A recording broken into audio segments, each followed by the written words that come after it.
Kabrigada Health Protocols para naman sa ikaapat na SONA ni Pangulong Marcos hindi babaguhin sa kabila ng pagtaas ng COVID-19 cases sa Southeast Asia.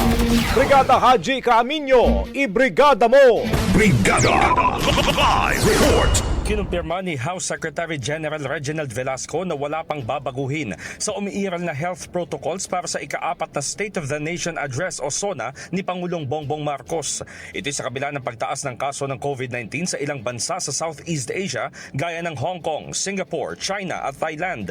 Ayon kay Velasco, mananatili ang protocols para sa SONA partikular sa medical measures.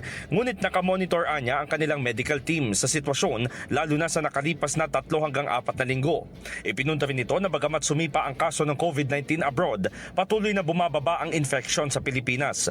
Gayunman, sa inilabas na memorandum ng Office of the Secretary General, inaatasan ang tanggapan sa Kamara na nakapagtala ng COVID-19 positive patients na magpatupad ng mandatory na pagsusuot ng face masks sa mga personnel sa loob ng 10 araw upang maiwasan ang transmission.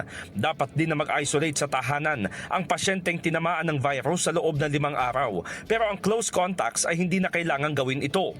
Samantala, required naman ang medical clearance para sa immunocompromised patients at mga pasyenteng nagkaroon ng moderate hanggang severe na sintomas.